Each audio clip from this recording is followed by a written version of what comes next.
The One adalah program Cokro TV yang khusus menampilkan sosok yang punya peran penting menjadikan Indonesia lebih baik di bidangnya masing-masing. Halo para penonton, kita sekarang ketemu lagi di acara The One.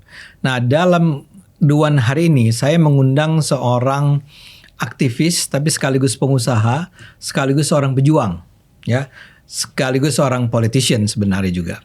Namanya adalah Bro Ron Sinaga atau Ron aja. Bro Ron. Yes. Bro Ron. Yeah. Tapi nama lengkapnya Ronald Sinaga ya. Ronald Ariston Sinaga. Ariston Sinaga, ya. Yeah. Sebagian dari Anda barangkali sudah mengenal dia dari apa yang dia sajikan terutama di medsos dia. Tapi supaya adil nih buat semua, bagi mereka yang barangkali belum kenal sama Bro Ron ini, saya ingin gambarkan sedikit. Ini adalah wawancara saya dengan Bro Ron ini untuk 2 kali, ya. Yang pertama itu adalah pada 7 bulan yang lalu. Ketika itu saya sebagai caleg PSI juga mengundang, ketika itu lazim mengundang caleg-caleg PSI lainnya. Nah, ketika itu saya mengenal Bro Ron sebagai seorang caleg PSI, Partai Solidaritas Indonesia. Yes. Gitu ya? Yes, betul. Nah, tapi yang menarik dari beliau ini adalah bukan soal politiknya sebetulnya, tapi apa yang dia lakukan untuk membela rakyat. Saya merasa bahwa ini adalah contoh terbaik dari seorang warga Indonesia yang dengan segenap resources dia, dengan segenap pengetahuan dia, berusaha memperjuangkan apa yang selama ini seringkali terabaikan, yaitu beliau ini kontraktor ya namanya. Kontraktor, yes. Anda ini kontraktor, Bro Ron ini kontraktor, tapi dia memperjuangkan hak-hak rakyat untuk memperoleh pelayanan pembangunan yang pantas, yang layak. Jadi gambar ceritanya sederhana. Beliau ini adalah kontraktor yang berjuang agar terutama BUMN karya namanya ya. Ya, kontraktor lainnya ya. Kontraktor BUMN karya, tapi kan Ya, yang betul. Konsentrasinya. Jadi BUMN yang terutama berpusat pada atau memfokuskan diri pada konstruksi, itu jangan sampai mengabaikan tanggung jawab mereka terhadap para vendor, Yes. yang adalah UMKM atau UKM. UKM, betul. Jadi ceritanya rupanya dari apa yang saya pelajari, beliau ini tahu atau dekat dengan para vendor yang dirugikan, dalam arti selama ini kan ada anggaran pembangunan yang dikeluarkan melalui APBN. Dananya luar biasa besar, ya. Nah, itu penggunaannya untuk pembangunan atau mengkonstruksi misalnya jalanan atau bangunan atau jembatan, jalan tol dan seterusnya, itu diberikannya kepada BUMN karya. Nah, BUMN karya itu kemudian menggunakan ya, memakai subkontraktor ya. Betul. Yaitu yang tadi saya sebut vendor-vendor, yaitu UKM dan UMKM. Tapi ternyata yang barangkali kita tidak banyak ketahui, banyak para vendor yang UKM dan UMKM itu tidak dibayar dengan semestinya. Jadi ada penunggakan atau bahkan dalam beberapa kasus hampir tidak dibayar sama sekali. Betul. Oleh si BUMN karya ini.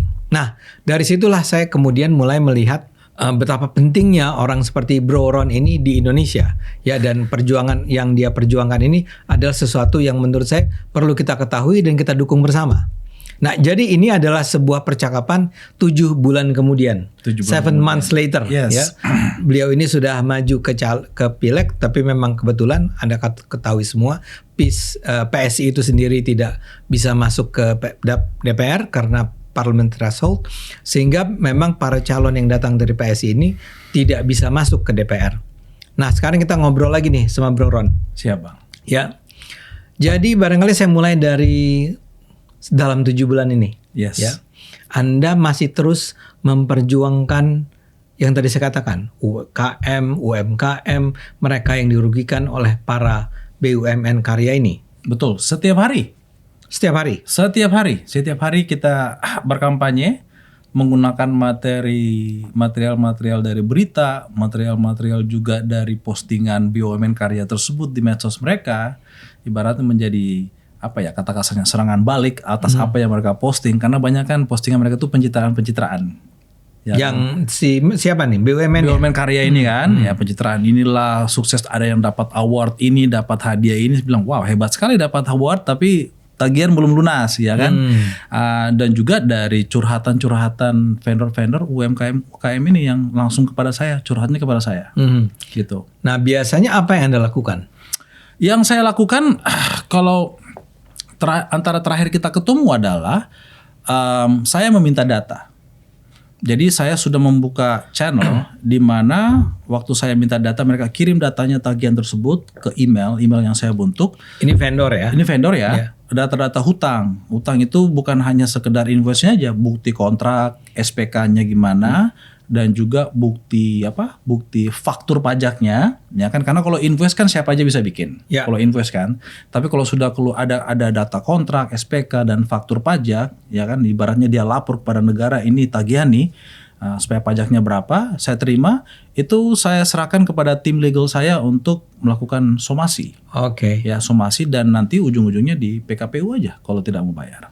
Oke, Anda punya tim hukum sendiri? Tim legal sendiri, yes. Oke. Untuk mengurusin ini. Jadi yang saya lakukan adalah ibaratnya ya ini CSR sampingan saya lah ya kan.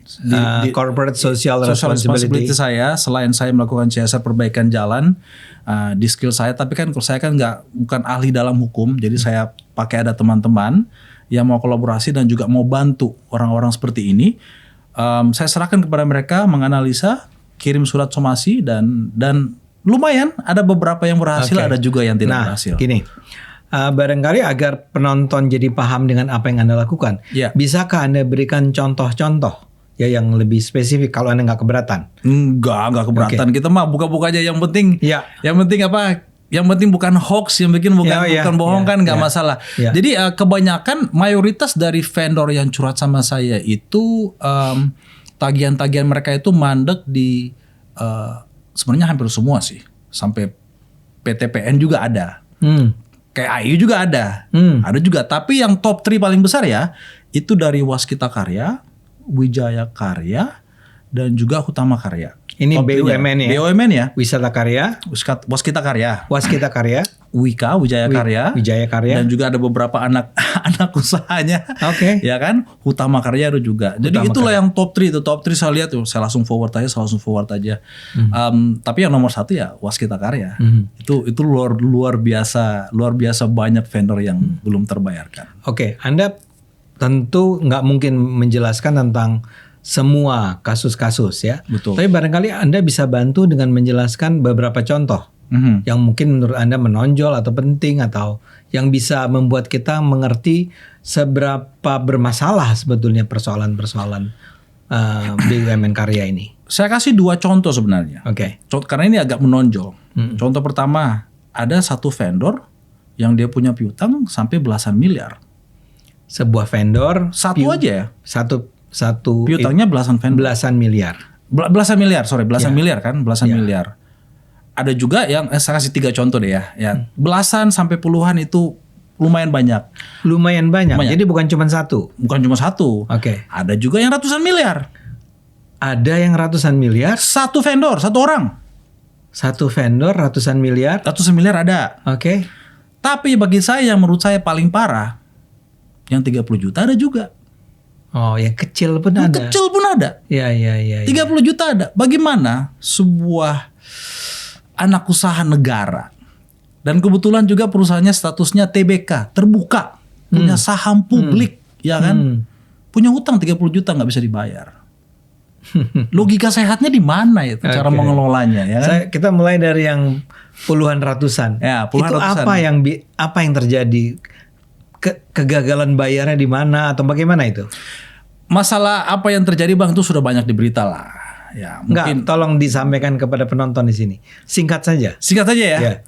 Katanya karena ini gara-gara kebanyakan penunjukan pekerjaan oleh pemerintah. Jadi ada, ini menurut data di berita ya. Bukannya sekarang-karang. Karena sebenarnya saya nggak peduli alasannya. Kalau mau harus bayar ya harus bayar. Nah itu makanya saya nggak peduli alasannya. Tapi alasan mereka yang di berita ungkapkan karena ini adalah penugasan. Ya, jadi kalau penugasan itu sebenarnya belum ada anggarannya dari pemerintah sendiri. Belum ada anggaran yang ditetapkan untuk proyek ini karena dibangun dulu baru nanti dijual. baik itu dijual sahamnya, kepemilikannya maksudnya kan, dijual sahamnya. Oke, proyek ini proyek jalan tol ruas ini dimiliki oleh PT ini. Sebetulnya anggaran belum ada. Anggarannya belum ada. Kata dia nih ya. Dengan harapan nanti setelah selesai dijuallah sahamnya. Makanya sering kita lihat kan, wah tol ini akan dijual ke pemerintah ini atau ke negara ini, ke swasta. Padahal sebenarnya itu bukan dijual secara fisik, jual kepemilikan sahamnya aja kan. Nah, hal-hal seperti itu kan tidak gampang menjual sebuah jalan tol. Itu kan tidak gampang. Dan itu terjadi karena dikatakan itu adalah penunjukan, jadi kasnya juga habis. Kasnya habis karena sekian banyak proyek yang dikerjakan, terjadilah ketidakmampuan membayar vendor-vendor yang melakukan pekerjaan tersebut. Oke, saya mau potong dulu. Menurut Anda itu alasan yang masuk akal nggak? Masalahnya nggak peduli Bang alasannya. Masuk akal atau tidak, saya nggak peduli. Kenapa? Kalau kamu berani melakukan kontrak kerjasama atau berani mengeluarkan SPK dengan full tanda tangan, ya, berarti kan kamu komit, kamu harus komit, kamu harus menjaga kredibilitas kamu. Apalagi ini perusahaan TBK, mayoritas ini kan TBK nih. Perusahaan TBK tuh harus menjaga loh kredibilitasnya, nggak bisa sembarangan, melakukan vendor-vendornya dengan sebegitu jelek masuk dalam berita, itu kan menjatuhkan saham. Ya. Tapi sepertinya sekarang ini 1,5 tahun seperti apa yang saya sudah perjuangkan, kayaknya mereka nggak peduli. Kalau mereka tidak peduli, ya udah saya ngegas aja terus, memberitahu kepada masyarakat, hey hati-hati,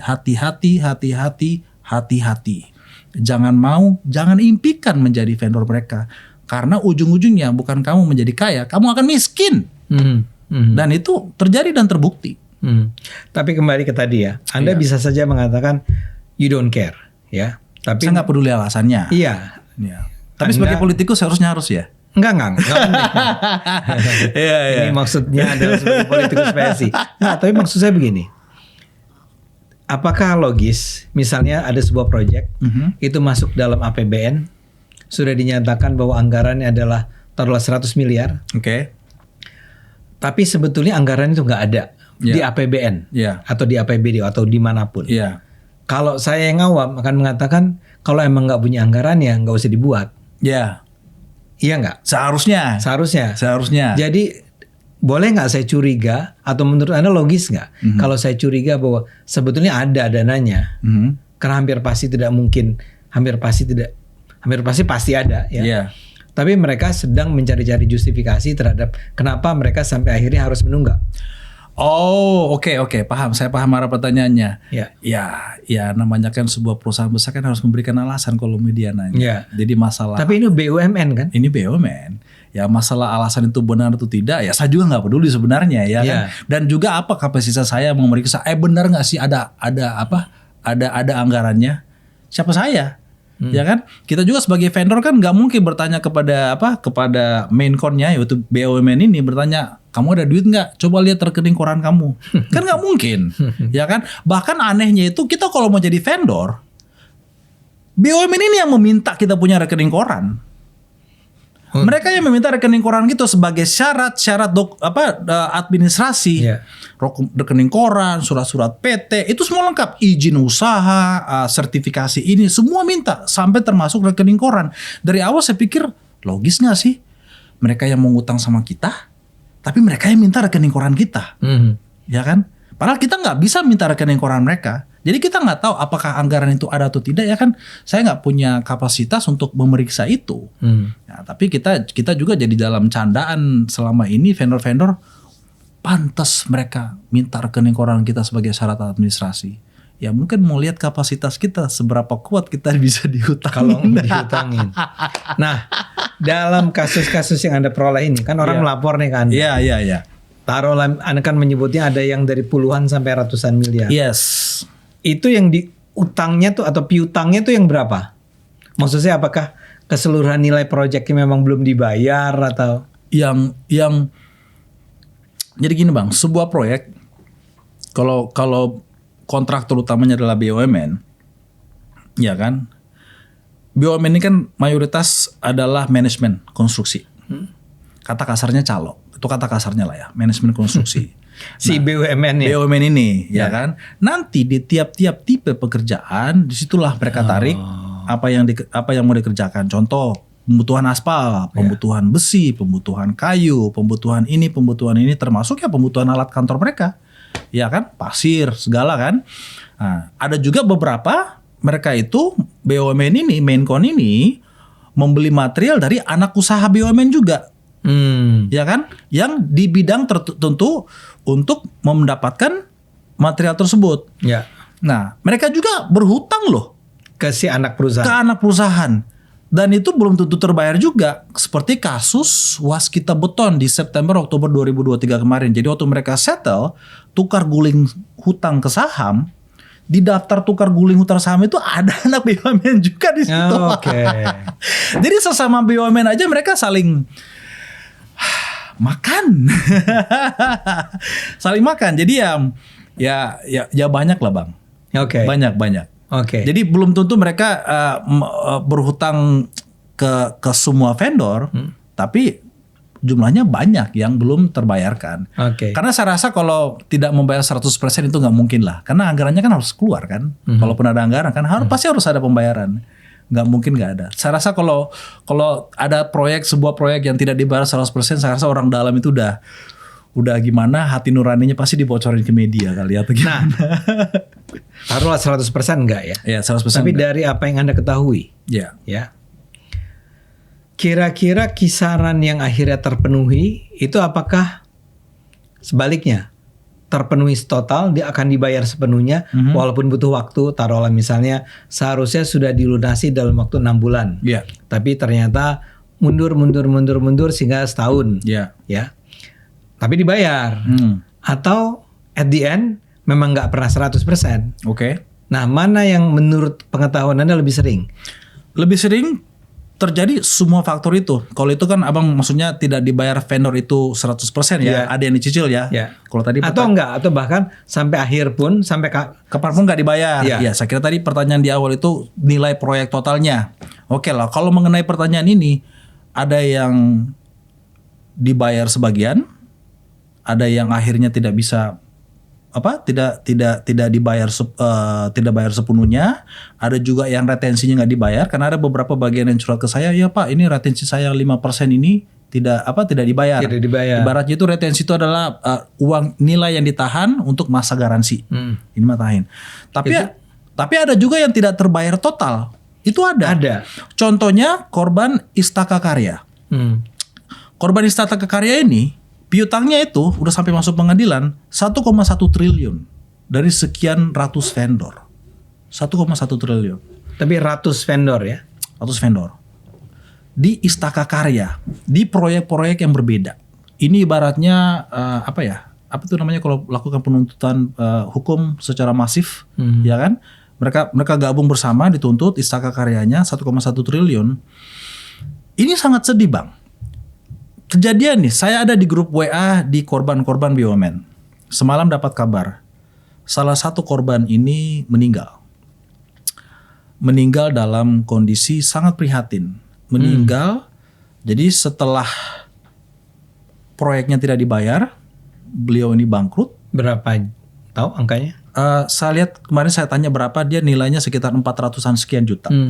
Itu tidak terbayar? Tidak terbayar, dia bangkrut. Jatuh miskin, meninggal di rumah sendirian. Jadi semenjak dia bangkrut, dia hidup sendirian. Umur sekitar 60-an. 10 tahun lebih. 10 tahun lebih dia punya piutang tidak dibayar oleh BUMN. Saya membacanya itu pas dibilang di grup itu, beliau semenjak bangkrut usahanya hidup dengan sendirian. Kemungkinan meninggal tadi malam, tengah malam. Kita tuh kurang tahu persisnya. Pagi-pagi udah langsung disolatin. Dibawa ke masjid untuk didoain. Kita membacanya aja udah bisa merasakan. Ya. Karena saya pribadi sudah mendapatkan curhatan-curhatan yang familiar, yang sama. Yaitu hutangnya tidak dibayar, sudah pernah ada yang bunuh diri, sudah pernah ada yang bunuh diri. Ada yang bunuh diri, ada yang rumahnya disita, ada yang sampai meninggal pun piutangnya tidak terbayarkan dan ini terjadi lagi. Jadi itu kan repetitif terus. Ya. Repetitif terus. Jadi ini udah jadi bagi saya sebenarnya otak saya ini udah rusak sebenarnya melihat hal-hal seperti ini datang terus. Kalau curhatan kan setiap hari. Ada juga netizen bilang, iya bapak saya dulu kontraktornya negara tidak dibayarkan sampai dia meninggal pun, sampai dia jadi almarhum tidak dibayarkan. Dan ini terjadi lagi semalam. Dan itu orang yang bercerita pada Anda itu menceritakannya tentang apa yang terjadi pada tahun berapa? Apa nih? Yang sekarang ini? Enggak yang tadi itu yang bilang dulu orang tua saya juga. Orang tua saya selalu ngomongnya antara 2000 ke atas lah. 2000 ke atas sampai sekarang. Jadi ini kan masalahnya sesuatu yang dari dulu ada. Ya. Kenapa tidak diperbaiki? Kenapa tidak belajar dari masalah-masalah yang dulu? Kenapa tidak mencoba memperbaiki? Apakah BUMN ini atau khususnya karyanya dibubarin aja? Atau bagaimana? Yaitu korban-korban berjatuhan. Kita kan tahu undang-undangnya itu kan entah siapa yang bikin undang-undang ini. Waktu itu eksekutif atau legislatif. Di mana proyek negara yang di atas 200 miliar. Proyek APBN. Di atas 200 miliar wajib dikerjain oleh BUMN. Itu menurut saya salah. Itu masih berlaku sampai sekarang? Masih berlaku sampai sekarang. Makanya proyek-proyek besar kan BUMN semua. Oke. Tapi ini akibatnya karena adanya aturan semacam itu. Dan itu nggak turun semuanya ke bawah. Betul. Nggak turun. Dengan korupsi-korupsi yang merajalela, direktur-direktur BUMN yang ditangkap KPK, kejaksaan, ya berarti kan kelihatan tidak turun dananya. Saya malah pernah dipanggil KPK, diperiksa KPK ada proyek fiktif. Dari kasus itu saya belajar, oh ternyata ini. Anda dipanggil KPK sebagai apa? Sebagai saksi karena ada terdeteksi sebuah proyek di mana proyek itu ada saya di situ. Tapi proyek itu pekerjaannya A B C D E F G. Ada saya sebagai pekerjaan di B-nya, tapi A, C, D, E, F, G-nya ini no, fiktif semua. Yang B-nya ada? B-nya saya real. Ada. Pekerjaan saya real. Oke. Tapi A, C, D, E, F, G-nya ini nggak ada. Jadi hal-hal seperti ini kan, nah waktu saya pelajari pas ngomong sama penyidiknya, ya ini udah sering terjadi seperti ini proyek-proyek fiktif. Makin banyak proyek, makin besar proyek, makin susah untuk dideteksi mana yang asli. Ya bayangin bang, kita pesan batu 500 ton. Tambahin 100 ton memang ketahuan. Kasat mata di lapangan. Karena kan batu ini akan tersebar di sekian ratus meter atau sekian kilometer. Nggak kelihatan kasat mata tumpukannya. Wah ini kelebihan nih pesannya nih. Tapi kan pertanggungjawaban anggarannya ada. Jadi ketahuan dong bahwa yang dibeli adalah 600. Ya, cara ngauditnya itu ekstra 100 ton gimana batunya? Mau dicek di mana? Atau tanahnya. Dari uang yang dikeluarkan? Dari uang yang dikeluarkan. Uang yang dikeluarkan kan berdasarkan SPK atau invoice yang siapa yang menagih. Kan ada perusahaan bayangan. Disitulah saya tahu ada perusahaan bayangan. Apa itu? Di dunia konstruksi. Ngapain dia tuh perusahaan bayangan? Ngeri-ngeri sedap juga nih pertanyaan ini. Perusahaan bayangan itu adalah perusahaan yang seolah-olah bekerja di proyek itu padahal enggak. Dia hanya hadir untuk membuat invoice dan kontrak. Jadi dan hal ini hal lazim, kata penyidik hal lazim. Kenapa tidak? Ini penyidik KPK ya? KPK. Ya. Kenapa dari dulu tidak diperbaiki sistemnya? Sistem tracking proyeknya, sistem kebutuhan bahannya. Mungkin ya kalau ada pesanan kelebihan material lebih dari 5% mungkin harus diaudit, diperiksa, harus mungkin ada 10 tanda tangan. Ya. Ini kan enggak. Yang bisa melakukan pemesanan material kan paling procurement manager sama kapronya 2 orang. Jadi dia mau bikin kebutuhan sekian banyak melebihi sedikit-sedikit, ya nanti anggarannya kalau kurang ya tinggal bikin adjustment. Addendum. Di proyek sering penggantian addendum bang. Itu yang lakukan penambahan nilai. Jadi banyak hal-hal di proyek ini yang memang bisa nakal dan disitulah saya berusaha mengingatkan teman-teman ya hati-hati aja. Hati-hati dan berharap semoga kedepannya bisa ada perubahan. Ini sebuah pertanyaan yang nggak mesti persis jawabannya. Iya. Nggak akurat jawabannya adalah. Misalnya gini, dalam bayangan Anda nih, kalau ada 100 proyek yang ditangani oleh BUMN Karya, iya. ya, kira-kira yang memenuhi kewajiban secara tepat, artinya pembayaran yang tepat pada waktunya, jumlahnya sama, benar, Iya. tidak ada tadi kan penggunaan anggaran yang tidak semestinya. Betul. Kalau dari 100 itu berapa yang bersih? Dalam dugaan Anda? Ini BUMN jangan tersinggung nih. Ini saya hanya ingin bertanya aja. Dugaan ya? Boleh gak sih berduga? Kalau nggak mau jawab jangan. Bukan nggak mau jawab, saya nggak tahu cara jawabnya gimana. Oke. Saya nggak tahu berapa yang bersih ya. Ya. Ya itu tugas BPK lah, ya kan. Ya. Tapi yang pasti Anda mau bilang banyak yang tidak bersih. Banyak yang tidak terbayar. Oke, nah itu kan pertanyaannya masalah Oke. realnya atau tidak, real yang proyek yang bersihnya ya, porsi yang bersih ya itu tugas BPK lah. Oke. Ya, itu tugas BPK atau kalau di daerah dinas-dinas Pemda itu tugas inspektorat lah. Oke. Periksa mana yang asli atau enggak, itu bukan tugas saya. Tugas saya itu mengaspal.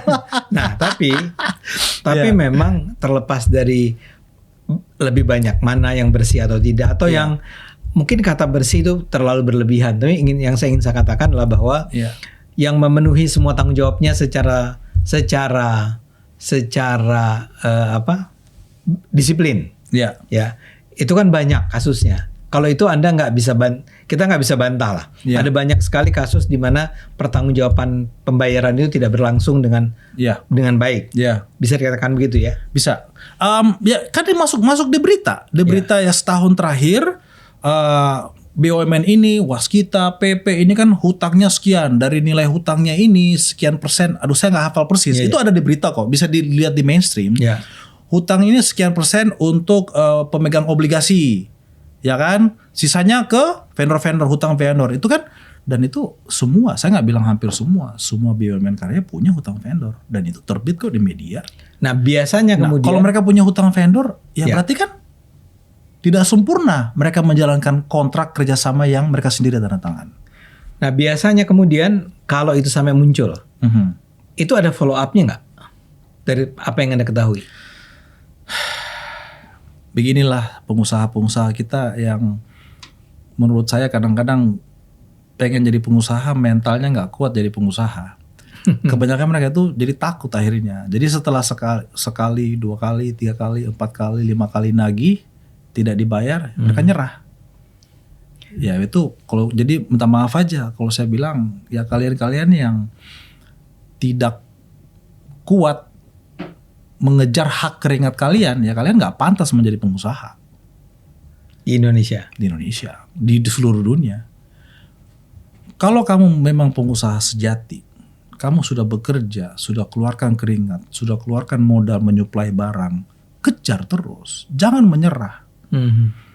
Jadi asumsi saya juga, karena mereka ini manajemen BUMN karya ini tahu nih, mereka itu akan nyerah itu. Dimainin terus. Jadinya barbar terus kayak begini. Oke. Itu menjadi sebuah sifat, udah menjadi karakter mereka juga. Karena kita juga mengizinkan. Mhm. Kita yang mengizinkan. Kita vendor-vendor ini mengizinkan. Mau jadi korban. Sudah saya bilangin 1,5 tahun terakhir hati-hati. Masih ada aja yang curhat. Iya bang, tagihan saya seharusnya cair November kemarin. Sampai sekarang April gak cair-cair. November berarti kan kamu kerja kapan? Pertengahan 2023. Saya sudah berisik semenjak Desember 2022. Januari 2023. Kenapa masih mau? Jadi masih banyak juga yang bandel. Sama saya tidak akan terjadi. Karena itulah yang saya pikirkan di awal. Sama saya tidak akan terjadi. Ternyata terjadi. Ternyata juga ada yang curhat Desember di invoice-nya gak cair. Iya kan? Setelah itu terjadi, tidak berani. Jadi kalau kalian tidak berani mengejar hak kalian, jangan jadi pengusaha. Ya oke, Anda bilang bahwa jangan jadi pengusaha kalau Anda nggak berani. Iya. Anda sendiri kan adalah orang yang juga bergerak di bidang itu. Iya. Nah Anda sendiri apa kalau itu terjadi pada diri Anda? Apa yang saya lakukan sampai saat ini, berisik aja terus. Berisik, jangan diam. Sudah zaman modern. Zaman modern ini kita bisa menggunakan media-media yang gratis untuk bersuara. Dan juga banyak media-media di luar sana yang bisa membantu menyuarakan suara kita. perusahaan-perusahaan BUMN ini yang TBK ini, mereka kan takut berita negatif. Itu yang saya manfaatkan selama ini. Mereka takut berita negatif karena kalau berita negatif sahamnya akan makin turun. Makanya saya nggak sabar nih ada 2 ini BUMN karya yang lagi sahamnya suspend nih. Kita lihat aja nanti setelah suspend, saya makin berisik terus karena setiap hari masih ada yang melapor ke saya, curhat ke saya, tagihan saya belum dibayar, Si dua BUMN BUMN karya ini. Oke. Ya, sampai hari ini masih terima. Jadi kalau kalian takut bersuara, ya akan ada muncul atau akan ada lagi lahir korban-korban berikutnya. Udah pasti. Kalau saya tidak bersuara semenjak Desember 2022, akan makin banyak lagi korban-korban. Bang, di Instagram saya nih banyak yang chat kok, terima kasih. Terima kasih Bang sudah bersuara, saya ditawarin proyek ini, saya tolak. Terima kasih Bang Ron, setelah bersuara selama ini, saya ditawarin proyek ini, saya tolak. Dikirim buktinya, dikirim bukti apa, surat penawarannya, SPK-nya. Ini saya tolak semua Bang. Baru 2 hari lalu, terima kasih Bang ya, selama ini bersuara, saya tolak pembuatan video pencitraan untuk salah satu BUMN karya. Ya kan? Walaupun kontraknya dikit ya, hanya 50 juta. Walaupun hanya 50 juta tidak miliaran kayak Bang Ron ya, sambil ketawa dia kan.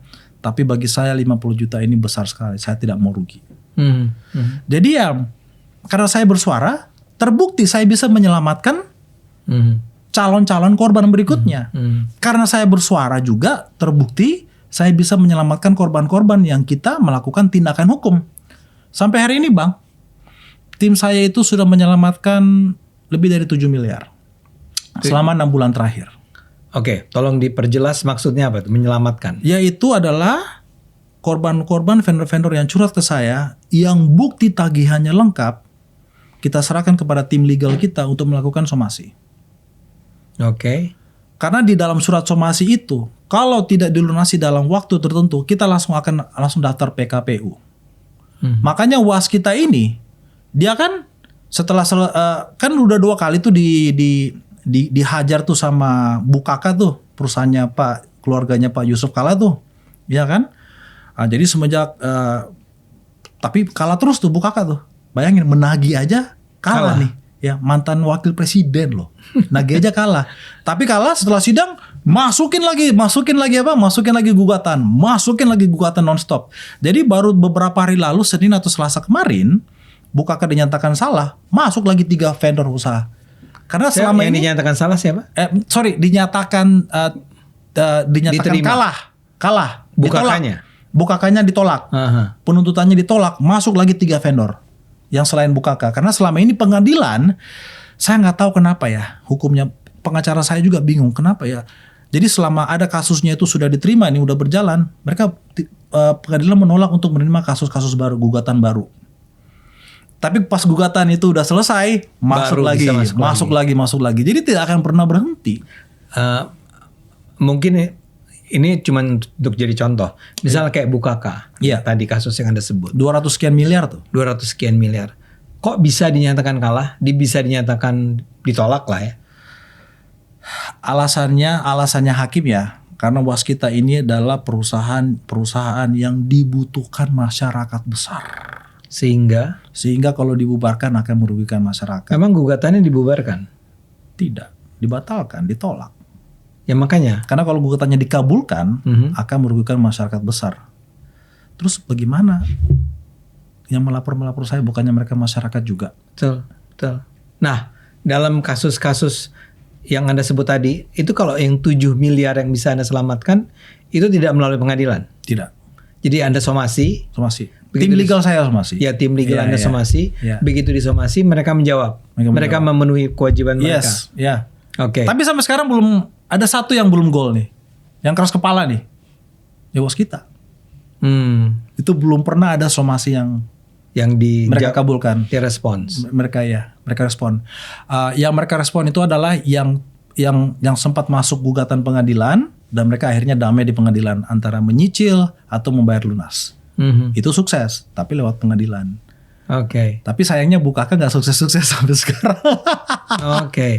Nah, itu 7 miliar itu mewakili berapa Puluhan bang. Puluhan, yes. Nah, sekarang kalau ternyata terbukti bahwa dengan cara Anda itu paling tidak sebagian dari kewajiban itu bisa dipenuhi, Ya, Anda masih akan melakukan itu.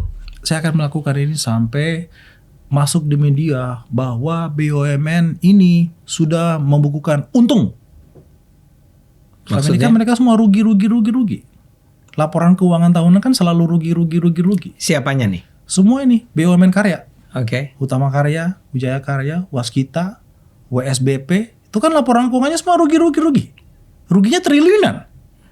Dan saya akan bersuara terus sampai status perusahaan tersebut tidak rugi lagi. Karena kalau mereka untung, ya berarti kan mereka membayar.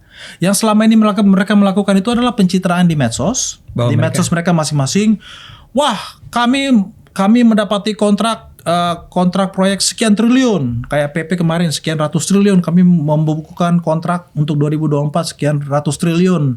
Terus saya tanya aja di kolom komentar, kapan bayar vendor yang tahun-tahun lalu? Dihapus ya. Dihapus Oke. sama mereka.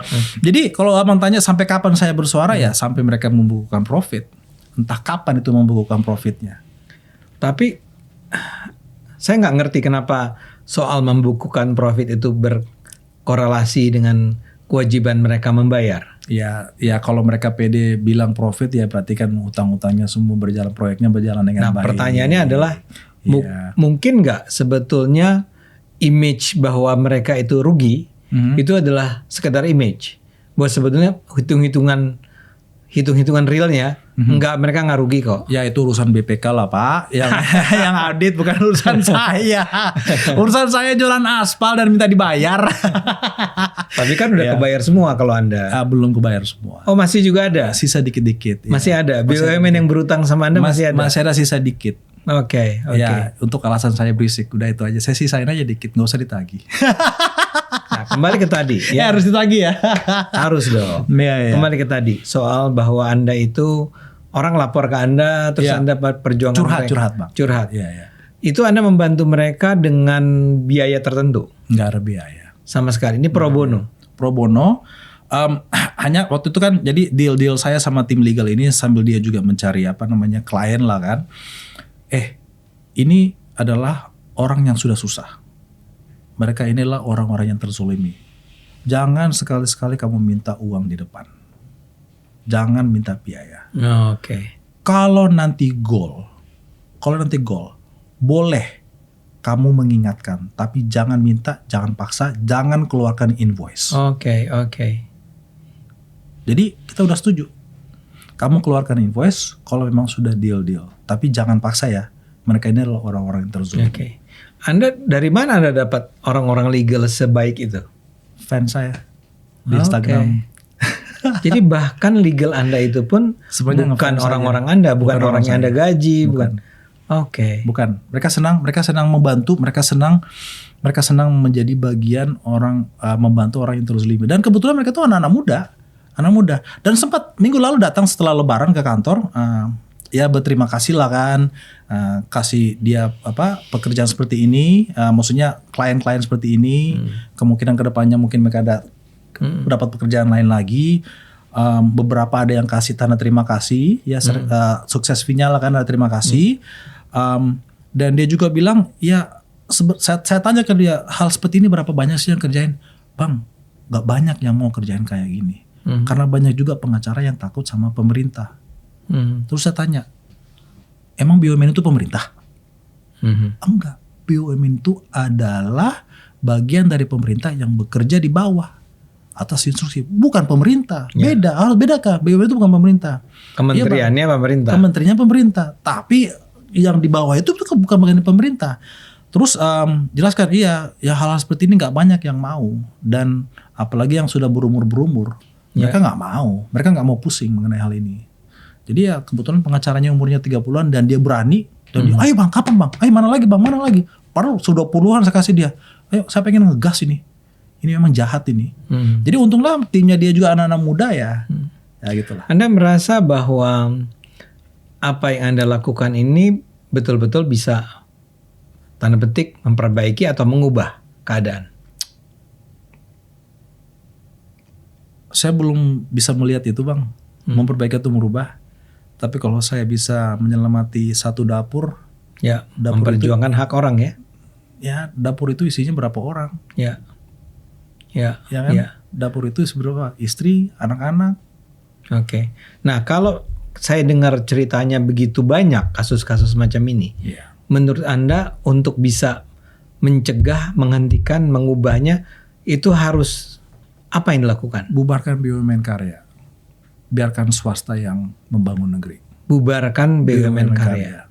Karena ini tidak berlangsung pada BUMN lainnya.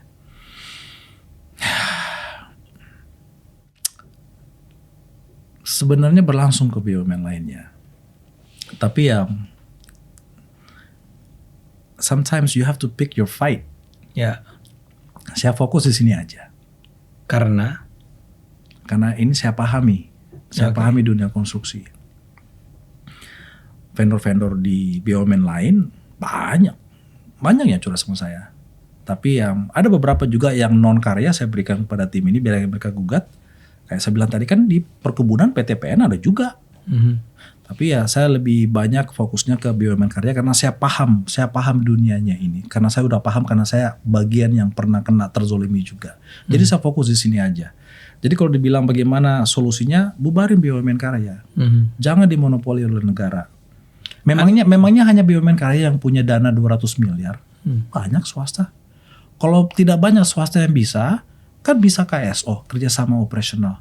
Bisa bergabung, yuk perusahaan lu yuk kita patungan yuk, 3 yuk. Ini proyeknya gede 300 miliar, gua hanya ada 50, lu 100, lu 200, boom. Jadi bisa KSO. Kenapa harus sama BUMN? ya, Toh juga BUMN sebenarnya hanya calo. Dia membutuhkan subkon ke bawah. Saya bisa kerja sama kamu bidangnya apa? Kamu bidangnya apa? Ya, yuk kita kerjain. Karena dengan modal lu kita bisa jalan.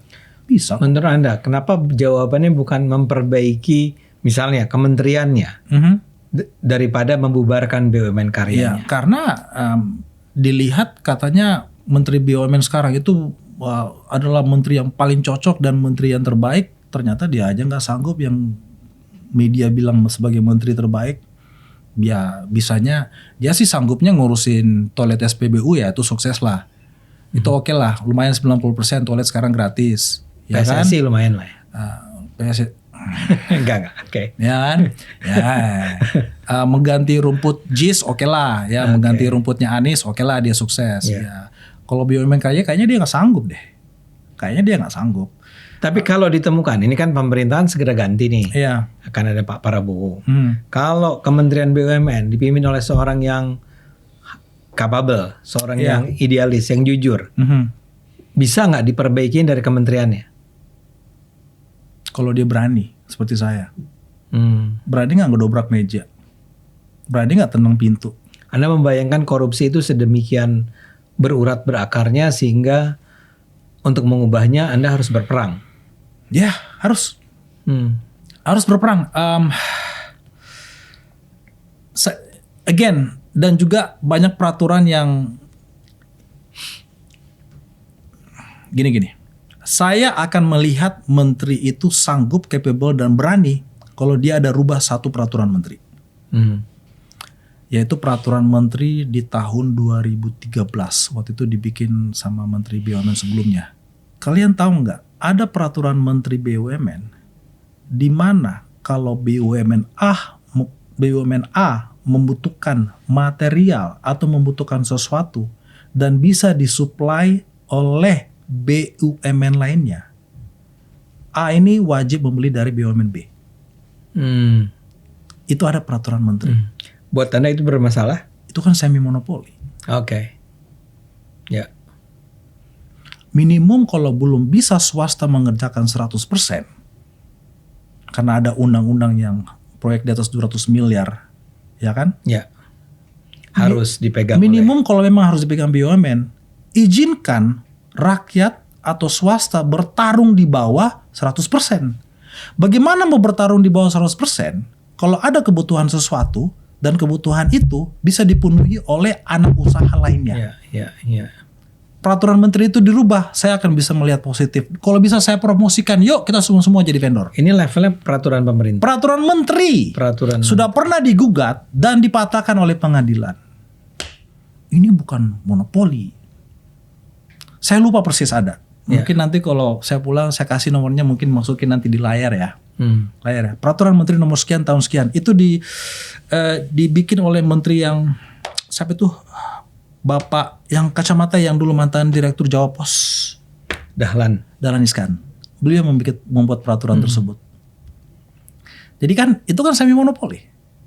Nah, kalau diambil dari BUMN lain, BUMN ini kan tetap butuh raw material. Contoh nih, butuh beton. Kita kan tahu ada BUMN bos kita beton, Wika beton. Jadi kalau butuh beton, tidak bisa dari swasta. tidak bisa ya. Nggak bisa. Dia harus ambil dari anak usaha BUMN. Beton ini kan butuh batu, butuh semen mentahnya, butuh lain-lain. Diambilnya dari swasta kan. Berarti celah untuk menzolimi swasta itu banyak sekali.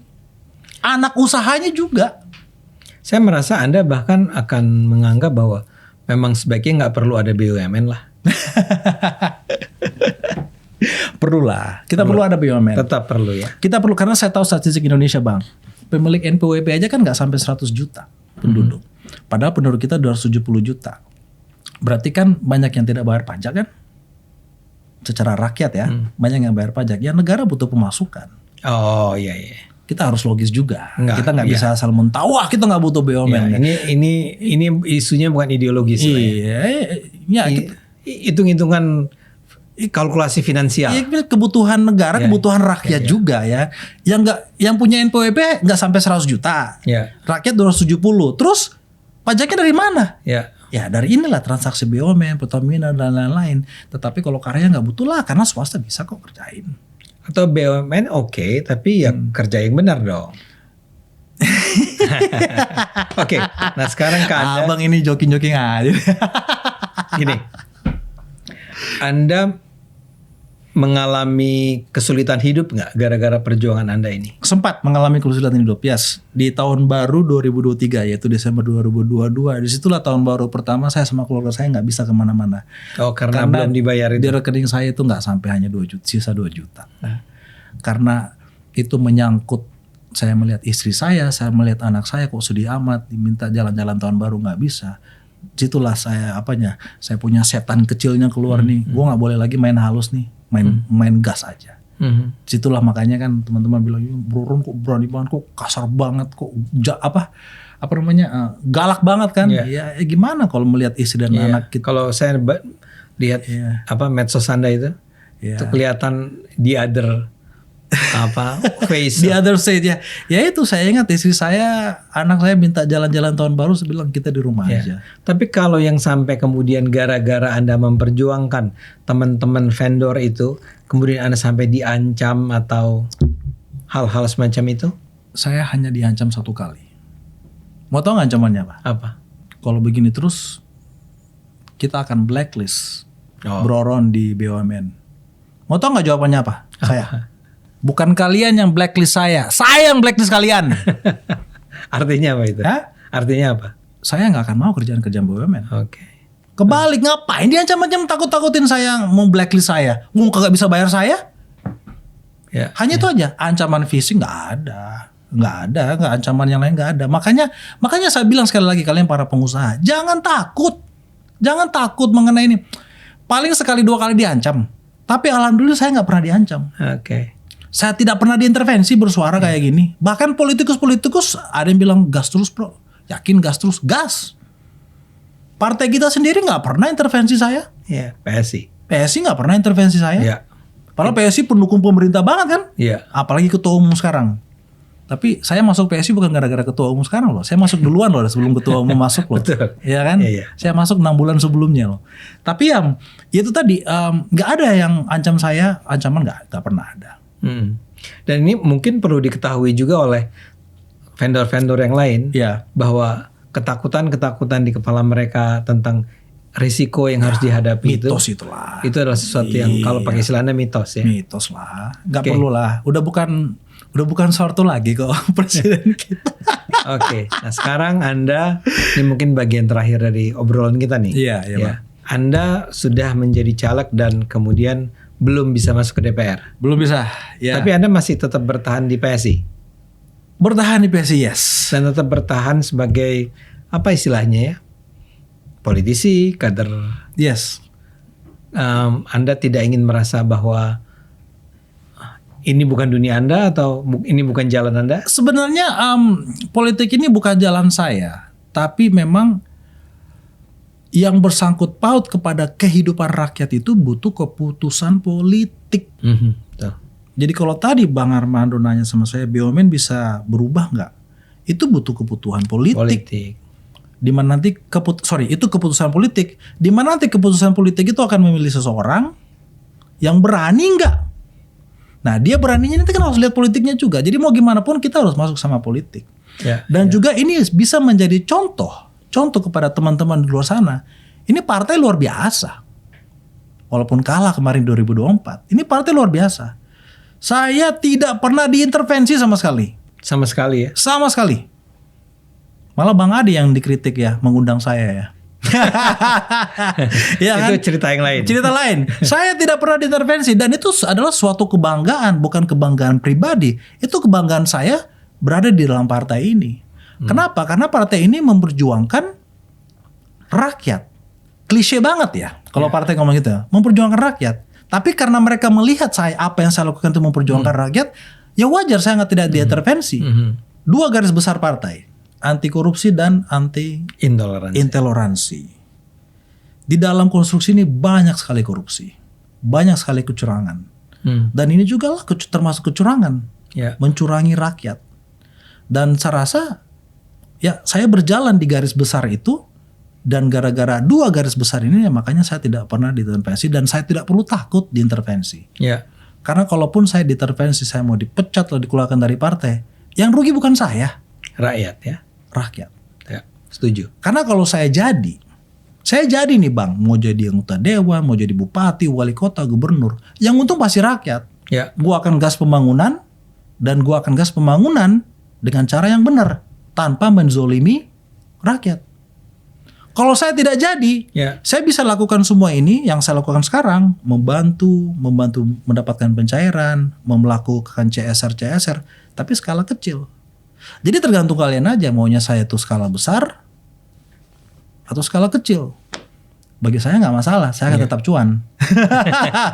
Nah, gitu. Ada rencana lain? Relawan-relawan saya kemarin yang relawan-relawan yang hebat luar biasa. Tidak minta amplop sama sekali, sangat militan sampai saya bisa dapat jumlah suara sekian banyak. Mereka mendorong saya menjadi kepala daerah di kabupaten. Mereka lebih semangat dari saya, ya karena kan biasanya setelah pemilu ya udahlah kembali ke akar. Ya kan kita kerja, kita sibuk kerja, ya kan cari cuan. Ya, tapi mereka lebih semangat mendorong. Mereka yang ngelobi, mereka ngelobi ketua DPD lah, mereka ngelobi siapa lah untuk bisa dipasangkan gimana. Jadi mereka yang bergerak. Saya ibaratnya tinggal duduk manis di rumah, ya kan. Tapi militan ya kita lihat aja lah nanti. Artinya sudah ada upaya dari kawan-kawan yang lain untuk mendorong Anda. Mendorong saya, yes, ya, intinya mereka lebih. Tapi sekarang belum. Sebetulnya kan pilkada itu bulan Oktober kalau nggak salah. Bulan November. Ya, minggu terakhir. Ya. Nah, pendaftaran Agustus. Jadi Anda tapi sekarang belum menentukan ya, belum memutuskan. Kayaknya relawan saya yang memutuskan. Harus jadi. Kita lihat aja ya. kita lihat aja. Karena saya pikirkan ini dana yang dikeluarkan ini untuk pilkada ini, saya mending beli mesin aspal gitu kan, bisa langsung bermanfaat dibanding hanya janji-janji manis gitu loh kan. Kalau saya beli mesin aspal, saya bisa melakukan kerjaan ini kan. Tapi kita lihat aja lah nanti bagaimana arahnya. Ya saya juga tidak mau mengecewakan teman-teman relawan-relawan yang luar biasa ini. Kita lihat masih ada waktu 2 bulan ini gimana untuk nanti memutuskan akhirnya di Agustus. Oke. Kalau saya pribadi tentu akan sangat mendukung ya majunya Anda atau apapun yang Anda lakukan. Terima kasih Bang ya. Karena melihat apa yang sudah Anda lakukan selama 2 tahun terakhir ini. Iya, untuk membawa ke skala yang lebih besar. Betul. Ya, seharusnya bisa lebih besar sih waktu kita di DPR kemarin kan. Kalaupun nanti jadi kepala daerah ya skala besar di lingkaran itu aja. Kalau kita bicara dengan sudut point of view religius, Tuhan masih belum ingin Anda berada di DPR. Iya. Nggak Dia- tahu kalau kita aminkan atau enggak tuh. Nah, saat ini kan sudah Sudah tidak ya. lolos PSI Iya, kan. iya, iya. Tapi Anda mungkin akan lebih penting berada di posisi yang lain. Tapi ini point of view religious. Yes, Ya. thank you ya. Saya berterima kasih sekali Bro Ron. Sama-sama, Ya. Bang. Nah, para penonton kita harapkan sekali. Saya tentu saja akan senang kalau para penonton juga ikut mendukung nih orang-orang seperti Bro Ron. Nggak harus dia saja, tapi ada banyak juga teman-teman lainnya yang sama idealisnya, sama berintegritasnya, sama bersemangatnya. Karena orang-orang seperti Bro Ron itu dalam pandangan saya tidak ingin menjilat-jilat karena dia diundang ke sini. Saya ingin katakan bahwa memang diperlukan oleh bangsa ini. Oke Bro Ron. Amin. Terima kasih buat kehadiran Anda. Sama-sama Bang. Saya doakan, saya dukung sepenuhnya apa yang Anda lakukan. Thank you ya. Amin. Yuk. Terima kasih penonton. Kita ketemu lagi di acara berikutnya.